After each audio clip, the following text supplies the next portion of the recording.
Tata power company मनमानी विरोध में आंदोलन अनुकूल जिले में टाटा पावर कंपनी निरीह मीटर रीडिंग कर्मचारी छटई करने द्वारा आज मीटर रीडिंग कर्मचारी माने अनुकूल टाटा पावर ऑफिस सम्मुखें धारणा देते।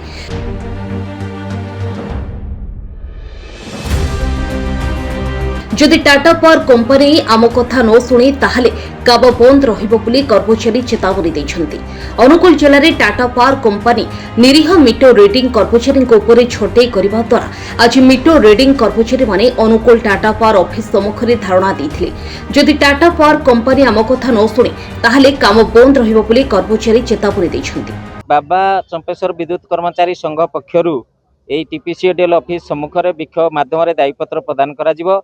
विशेषकर जो बिल कलेक्टर एवं मीटर रीडर एवं अन्य कर्मचारी मानक अन्य भाव में छटई करा जायछि सेमानकु पुनः नियुक्ति करा जाऊ एवं सेमाने जेहेतु दीर्घ दिन काम करि आछन्ति सेमानकु स्थायी करा जाऊ, स्थायी भित्तिरे नियुक्ति दिया जाऊ। एई दाबी रे आज एई दाबी पत्र प्रदान करा जिवो।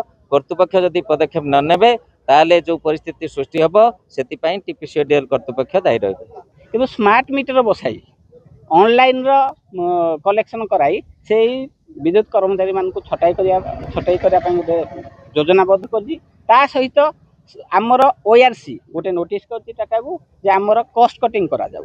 तो कॉस्ट कटिंग आଳରେ बर्तमान टीपीसीएडीएल टाटा पावर आज साधारण कर्मचारी मान छटाई ये केवल आमर अनुगुल होनी आज्ञा तालचेर हो ढेंकानाल होमर चारिटा जो डिस्कम अच्छी चारिटा डिस्कम प्रबल धरण प्रतिक्रिया आरंभ हो गला।